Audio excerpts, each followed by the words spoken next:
Welcome to the Gary DeMar blogcast, presented by the American Vision and Canon Press. For more from Gary, check out the American Vision collection on the Canon app.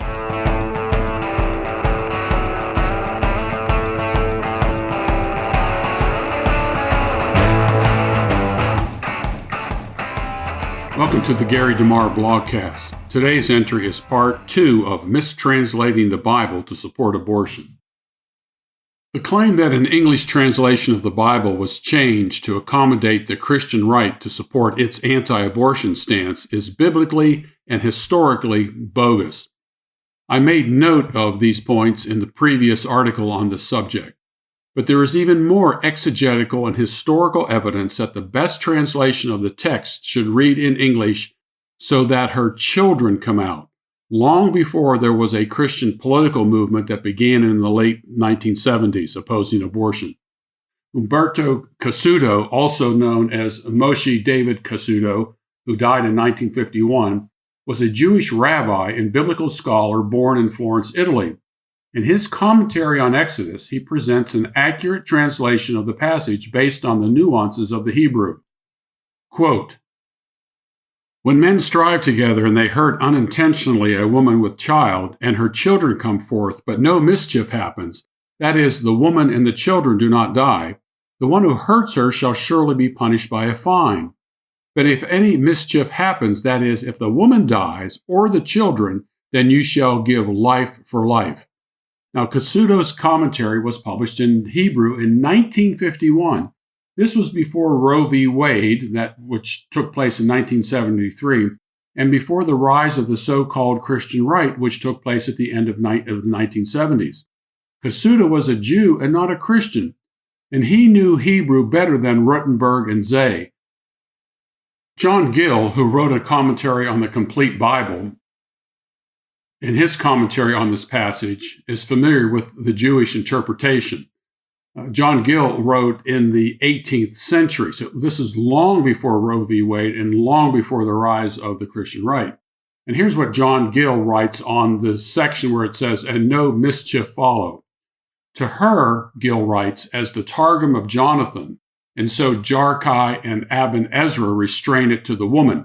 That is, they claim that this only applies to the woman.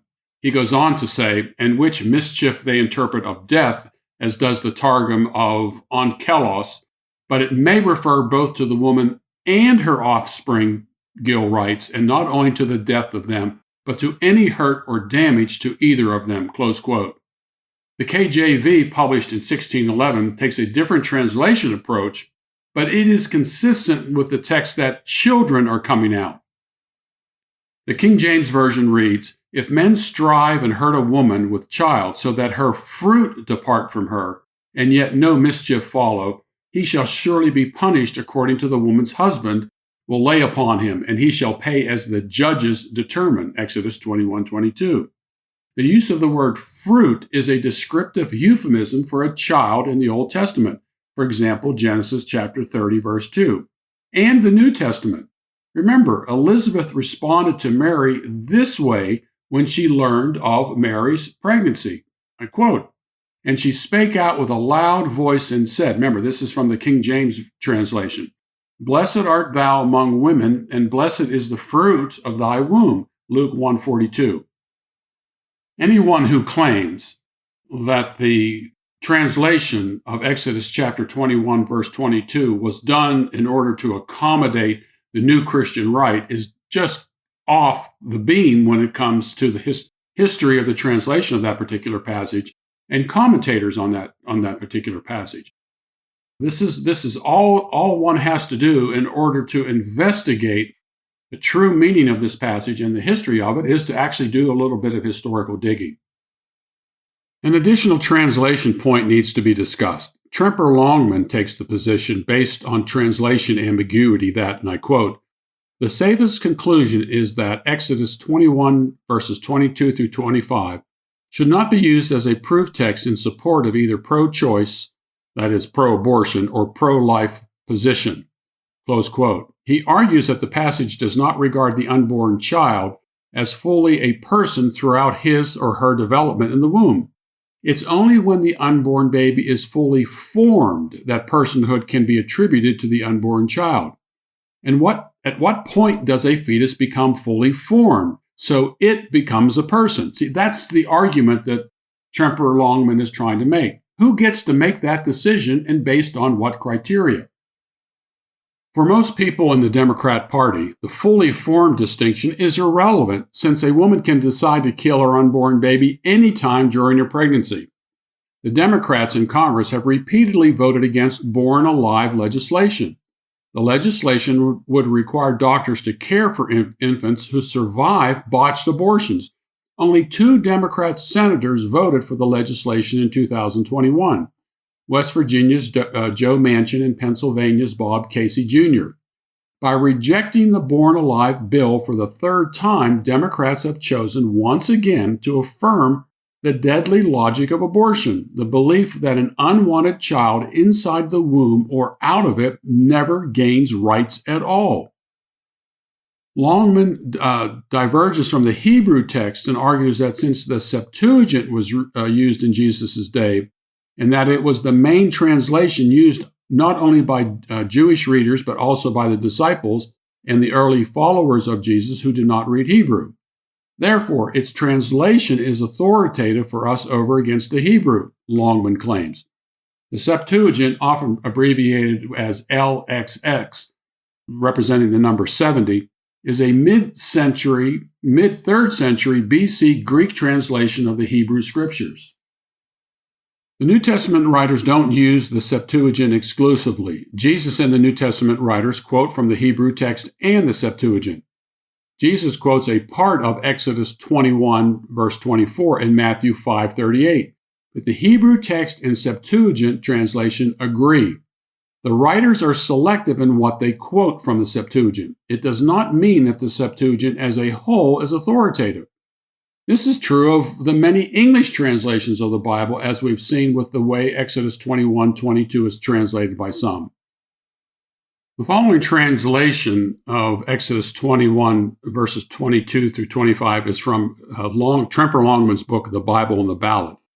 If 2 men fight and they strike a woman who is pregnant, and her child comes out, but while not yet fully formed, he will be forced to pay a fine. Whatever the woman's husband imposes, he will pay with a valuation. But if it is fully formed, he will give life for life, eye for eye, tooth for tooth, hand for hand, foot for foot, burning for burning, wound for wound, stripe for stripe. Instead of translating the Hebrew word asan as harm, the Septuagint translates it as not yet fully formed. This is not a translation, but an interpretation, and a bad one at that. The Samaritan Pentateuch, like the Septuagint, differs from the Hebrew Masoretic text in numerous places, but agrees with the Hebrew on Exodus chapter 21, verses 22 through 25. Quote, "If men strive and hurt a woman with child so that her fruit depart, and yet no mischief follow, he shall be surely punished according to the woman's husband. And he shall pay as the judges determine. And if any mischief follow, then thou shalt give life for life, eye for eye, tooth for tooth, hand for hand, foot for foot, smiting for smiting, wound for wound, stripe for stripe." The translation issue between the Hebrew text and the Septuagint comes down to the following. How did the Septuagint come to translate the Hebrew word asan, harm, by a Greek word which means fully formed? Many scholars have pointed to the influence of Greek philosophical ideas. For Aristotle, an unformed embryo was not yet a human being. Now remember, this is Greek philosophy. If the fetus is fully formed, then miscarriage would harm a human being. However, if it is unformed, then it is not a human being, and so there is no serious harm. This seems to be the underlying idea of that particular translation in the Septuagint. This next point gets a little complicated, but the claim is made by Thomas F. McDaniel, and I'm quoting, "Once upon a time, there were 2 distinctly different Hebrew words which were spelled with the consonants asan." Now, keep in mind that in In Hebrew, there are no vowel letters. All the letters are consonants.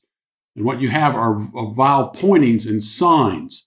So if you pick up an original Hebrew manuscript, there are no vowel notations in there. It was all based upon the tonal use with the consonants, and lots of times that the actual words look the same, but because of the inflection in sound, change the meaning of it. It's the same in other symbolic type languages like in Mandarin and so forth. To continue, there was the well-recognized asan cited in all standard Hebrew lexicons. There was also another asan in the early Israelite and Alexandrian dialects of Hebrew, which became lost in the later Judean and Samaritan Hebrew dialects. If you're not following this, that's okay. It is kind of complicated. As far as I have been able to determine, McDaniel does not offer any evidence for his claim. Once upon a time is not evidence. The major problem with Tremper Longman's view on the abortion issue in his support for Joe Biden — he did in fact support Joe Biden in the 2020 election — and the Democrat Party — you vote for Joe Biden, you're also voting for the Democrats — is that Democrats believe that even a fully formed unborn baby can be killed. This is hardly the Christian position, even by Septuagint translation standards. Since the Democrat Party supports abortion throughout a woman's pregnancy, it would mean that the abortion of Jacob and Esau, John the Baptist, and Jesus would have been lawful any time up to birth. Longman certainly does not believe the Bible or common sense would support such a position, but that's the political party he supported in the 2020 election. In the final analysis, the Democrat Party supports the right of the mother to kill him or her even when fully formed. In addition, the Democrat Party is calling for the end of the Hyde Amendment that prohibited tax dollars from being used to pay for abortions. Here's how Representative Barbara Lee, a Democrat from Oakland, California, defends taxpayer funding of abortion. Quote, "It's an issue of racial justice, and it's an issue of discrimination against low-income women, women of color, women who don't have access to what middle and upper income women have in terms of the choice to have an abortion." Close quote. In the United States, the abortion rate for black women is almost 5 times that of white women. The Black Panthers in the early 1970s claimed that legalized abortion would destroy our people. Jesse Jackson, in a 1970s interview with Jet magazine, characterized abortion as black genocide. He has since changed his position. It's gotten so bad that there are some who advocate that a mother should have the right to euthanize her infant up to almost 3 months of age because there may be a defect that didn't express itself at birth. Why not 4 months? Given the operating assumptions of a consistent materialist worldview, who's to say that any life can't be terminated given enough authority by the administrative state in the name of saving the world? If the administrative state can force people to be vaccinated for the good of the world, what can't it mandate? If you enjoyed this week's episode, listen to the audiobook for Gary DeMar's Restoring the Foundation of Civilization, available now in the Canon app.